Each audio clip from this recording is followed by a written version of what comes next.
অনেকেই জানতে চাচ্ছে আমার বাড়ির কাজ কতটুকু সম্পূর্ণ হলো। তো মাত্র 3 দিনে আমার বাড়ির কাজ কতটুকু সম্পূর্ণ হলো সেটাই আজকে আপনাদের সাথে শেয়ার করব।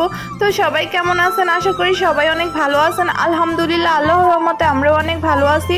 তো আজকে হচ্ছে 3 দিন পর আবারও আমি চলে আসছিলাম আমাদের বাড়ির কাজ কতটুকু হলো সেটাই দেখার জন্য।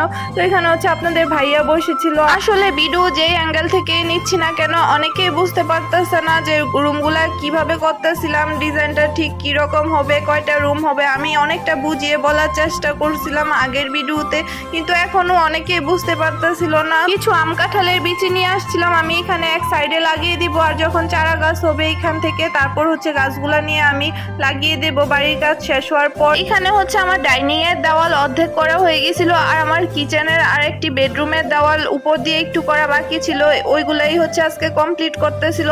আর ফ্লোরের নিচে দিয়ে ওয়াশরুমের আর কিচেনের যেই পাইপ দেওয়া হয় আজকে হচ্ছে সেই পাইপ দেওয়ার কাজও করতেছিল। তো আমি হচ্ছে এখানে রান্না বান্না করে নিয়ে আসছিলাম, আপনাদের ভাইয়া ছিল এখানে। তো আজকে ভাবলাম সবাই একসাথে এখানেই খাওয়া দাওয়া করব।